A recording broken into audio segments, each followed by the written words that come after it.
from today's War Room, and I'll make sure you guys have the clip. We had Frank Gaffney on because we had a complete independent assessment done of what was the annual submission of the intelligence community's report. This is the non-classified version, which everybody should get and everybody should read. At the Committee on the Present Danger of China, we hosted a panel yesterday and today to go through that.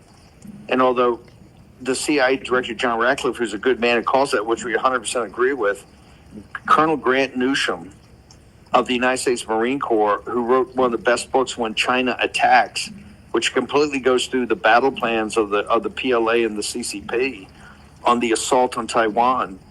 He gave the intelligence an F for their assessment as being way too soft on China and way too confused. I'd have everybody read it. This is not really President Trump's plan. It was released in the first 60 days, but it's the work of the last year of Biden's intelligence community, what we call the permanent or deep state.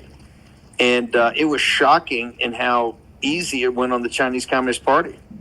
So when Ratcliffe says we have to have more human, we have to do more open source, I agree 1,000%. However, that's not the problem. You go in this report, it's not very tough on the Chinese Communist Party. Let me give a very specific example.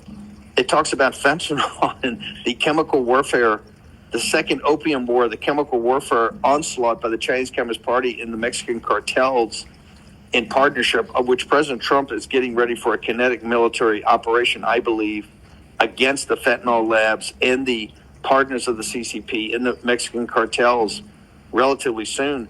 The report makes it seem like the Chinese Communist Party has gone out of its way to stop fentanyl flow, and is that they're doing everything they can, but that the gangs and the criminals and everything are just too powerful for the Chinese Communist Party, and it really shouldn't, it's not their fault because they've done a good job. That's a complete lie.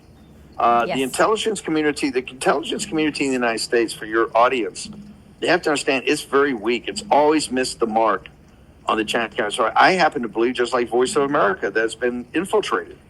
You couldn't possibly be this dumb. All these people went to Ivy League schools. So we've and we're going to have New Federal State help us with this.